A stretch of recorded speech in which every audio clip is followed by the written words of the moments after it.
Mushroom Man Tan. My name's Tanner Hammond, but everyone calls me Mushroom Man Tan now. I could talk all day about mushrooms, but I'm just going to talk today about like what a mushroom is, why a mushroom grows, and kind of how to grow them. So mushrooms are mushrooms are a fruiting body of another living organism. The living organism is called mycelium, which is this inside these bags. You can see all this white stuff in here. That's all the mycelium. So mushrooms are decomposers. If it wasn't for mushrooms, we would just, all in the woods, we would be covered in like leaf litter and logs and limbs and all that. Mushrooms is what's going around and breaking all that down. And they use it as a food source, and then they put the nutrients from that waste back into the soil and put nutrients back in the soil. So you have three main types of mushrooms. You have saprobic mushrooms, which are decomposers, which means that they are living off of dead organic matter, and they're breaking that down as food, and then put the nutrients back in. Most of the saprobic mushrooms you can cultivate because all you have to do is give it a source of organic matter as food, and you can break that down and then fruit a mushroom. So that's your saprobic mushrooms. Then the second type would be mycorrhizal, which is going to be like all your top dollar mushrooms, like the truffle mushrooms, morel mushrooms, chanterelle mushrooms. All these mushrooms are mycorrhizal, which means that they grow in a symbiotic relationship with another plant, or typically trees, and they attach, the mycelium attaches to the tree roots, and they create a symbiotic relationship where they're not harming each other, but they're actually helping and providing nutrients with each other. And that's mycorrhizal mushrooms. Those, you can't really cultivate those. People have cultivated them, but not commercially. It's not really sustainable. What you'd have to do is have a whole orchard of certain type of trees that are paired with the mushroom, and then you just inoculate the field and pray that in 10 years you'll find some mushrooms out there.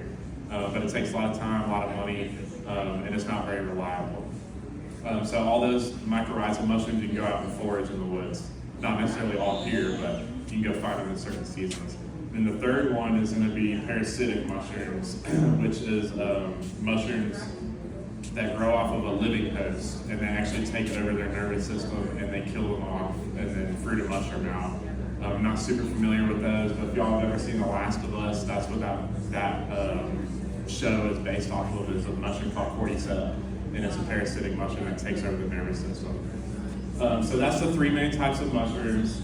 Now we'll get into like why a mushroom fruits. So the mycelium, you can grow mushrooms a couple different ways, but what you want to start out with is some good mycelium.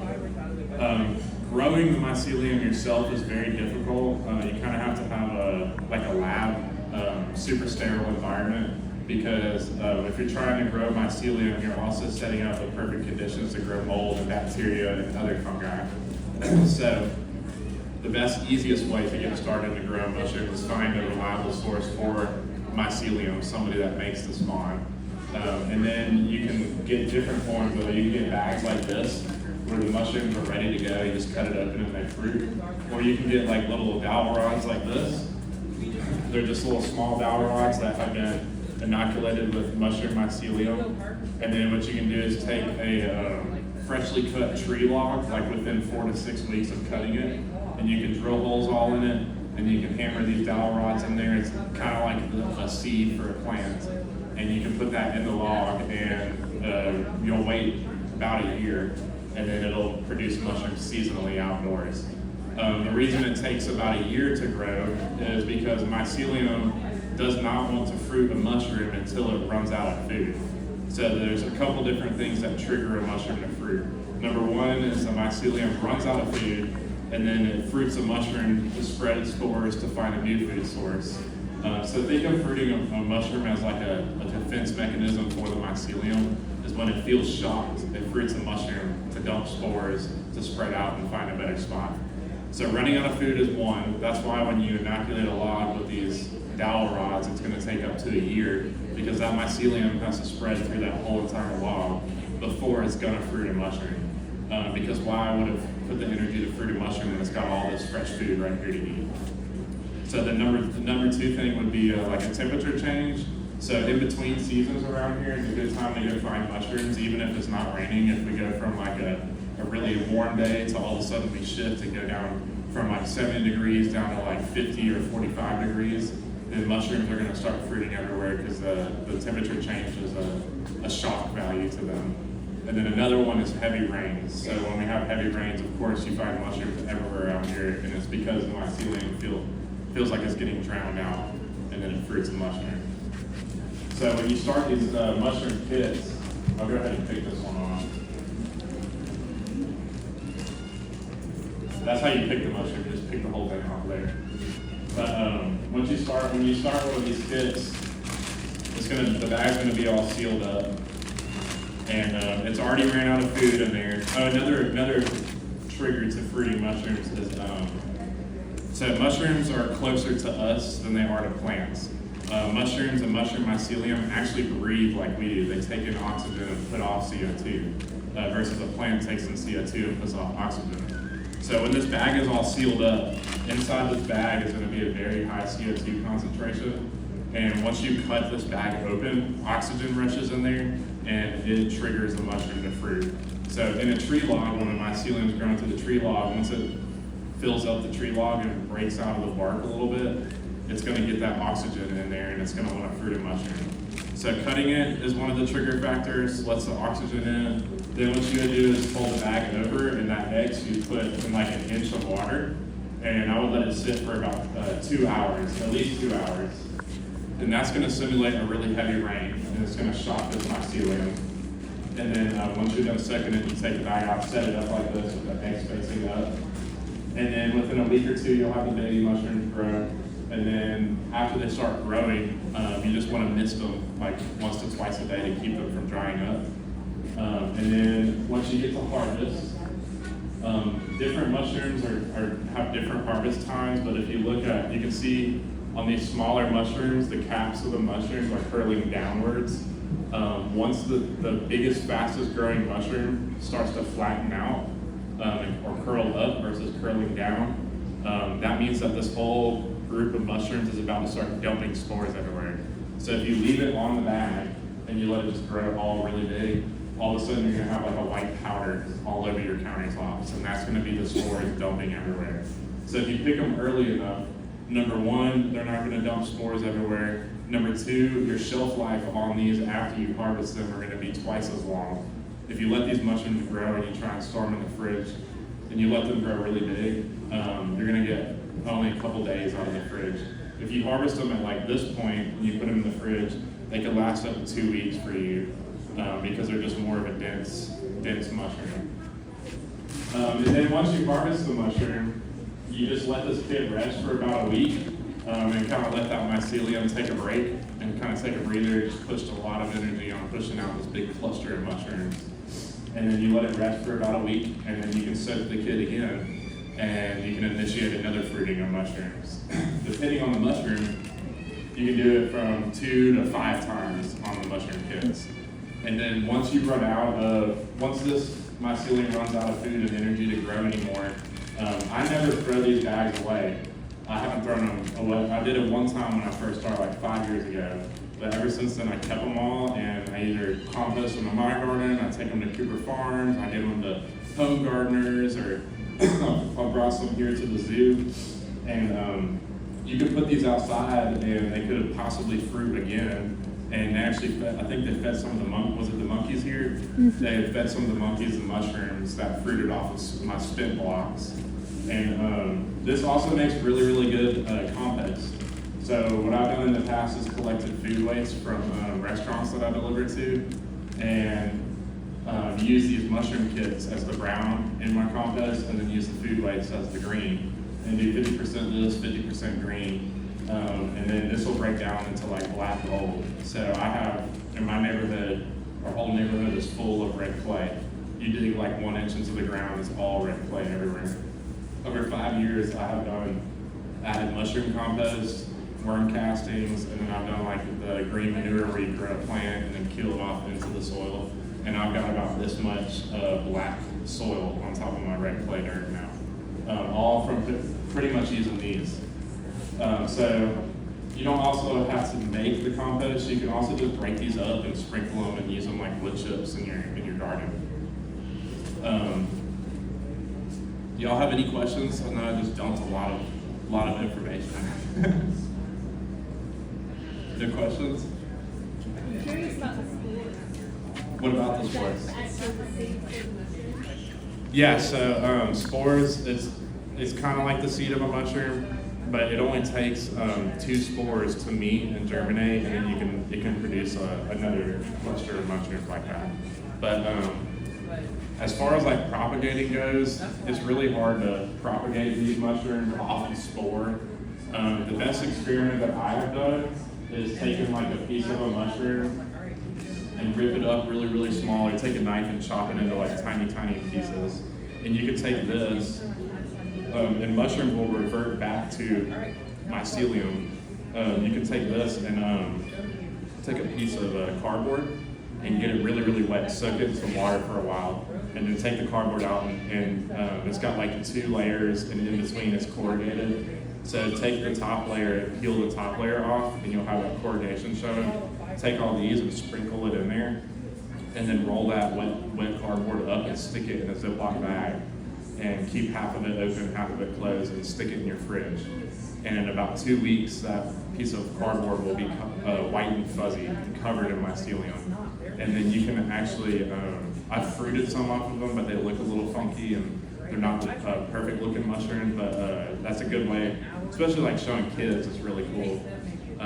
But propagating these is kind of really hard because, like I said earlier, you're growing mushrooms in the same environment that you grow other funguses and bacteria and mold. I joke and tell people all the time that 75% of being a mushroom farmer is cleaning. I clean like 4 times a week in my mushroom shed because if I don't, one of these pieces falls on the ground, it's going to start molding, and mold propagates by spores as well. So then you have mold spores everywhere, and then it gets on this, and then on that, and then on that, and the next thing you know, in a week, you've got mold everywhere. So you don't really have to deal with that problem if you're just doing a kid or 2. But once you start doing a bunch of kids, you got to really start fine-tuning the environment that you're growing them in. You're talking about heavy rainfall and temperature variance. When they pop up, like what kind of temperature variance are you talking about? Extreme, or is it just a few degrees? I wouldn't say like really extreme, but like 15 degrees or so is a good like shock value there. Wild mushroom, I can talk about some wild mushrooms that we can find. So oyster mushrooms, not necessarily these blue ones, but you can find oyster mushrooms all year round. They kind of have a seafoody taste to them and smell. The wild ones are even stronger and intense in that flavor and smell. So if you find them in the summer, good chances are there's going to be bugs all over in them. So wintertime, like right now, is going to be the best time to find them because they're not going to be infested with bugs, and then they don't decay as fast because of the heat. So you can find these all year round. These down here are called reishi mushrooms, and you can find these in the summertime. They're going to be growing off of dead hardwood trees, like off the roots, off the base of them. And these are really good medicinal mushroom for immune system. In the wild, they're going to grow this antler, and then they'll grow a shelf out on top of it. So that's a summer mushroom. Lion's mane is a winter mushroom down here, but it's not very common. The further north you go, the more you'll find those. And then summertime, my favorite mushroom is the chanterelle mushroom, and you can find those all over down here. I'll pick like around 200 pounds every season down here, and those are going to associate with hardwood trees as well. So the way I go find those, I'll go walk like any woods I can find that I can walk. I'm probably going to get in there at some point. And if I'm trying to find a spot with chanterelles, a lot of these mushrooms, especially the mycorrhizal ones, form relationships with living trees. So the older growth trees that you can find is going to give you better chances to find these chanterelle mushrooms. So I'll just go in and start looking at the canopy and look for oaks, and then look for the biggest ones, and then kind of follow like the oak stands. And then I'll just you can stumble across like grocery bags of chanterelles out in the woods. And then, since I'm talking about foraging now, I'll talk about a little bit about the ethics of foraging mushrooms. I don't believe that you have to be as careful with mushrooms as you do plants, because plants have to go through the whole process of flowering and producing a seed and dropping a seed, and then you gotta hope that the seed germinates and produces a plant. The mushroom mycelium is already spread out through whatever substrate you find them in. This mushroom is like, the mycelium is like the internet of the woods. The mycelium is spread out everywhere. So they're already established and spread out everywhere. If you see a mushroom that's already sporing and spreading its spores everywhere, these mushrooms are dumping millions of spores as we're talking right now. So when you find mushrooms in the wild, you don't have to be as careful. I definitely wouldn't like decimate the area. I would leave some of them, like if they're not picture perfect, leave them because they'll revert back to mycelium. But unlike plants you're only supposed to harvest like a third of what you see. Mushrooms you can harvest more than that. And that's coming from, it's kind of a touchy subject depending on who you talk to. But I believe I got a good grasp on it because I forage and I grow them, so I'm able to see the process of what happens when you pick a mushroom. This is kind of like an apple of a tree. Like an apple is made to spread the seed to get picked off of a tree. These are growing to spread its spores out some way or another. Y'all have any other questions?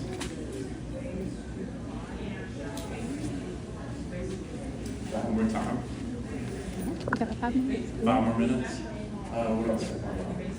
A couple things you can do after you pick these mushrooms. Say you grow a mushroom kit and you're like, oh my gosh, this is a lot of mushrooms.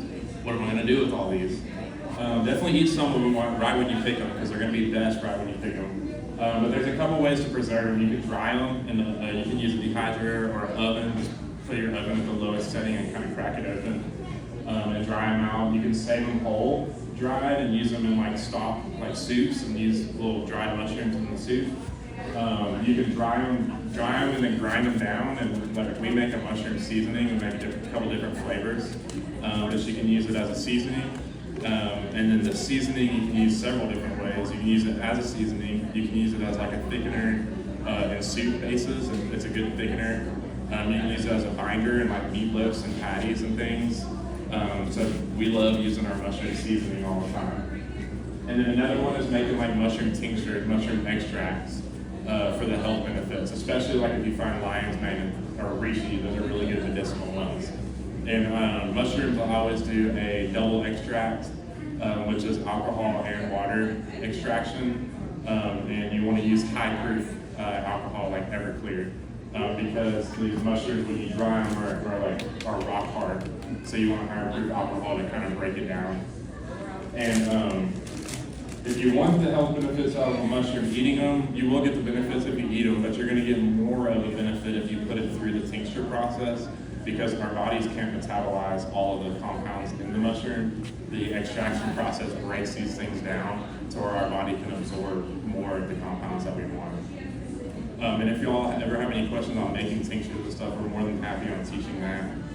Recipes, feel free to message us. We can give you recipes left and right. Any questions you have, reach out. We love teaching people. You guys have any other questions? No? All right, thank y'all.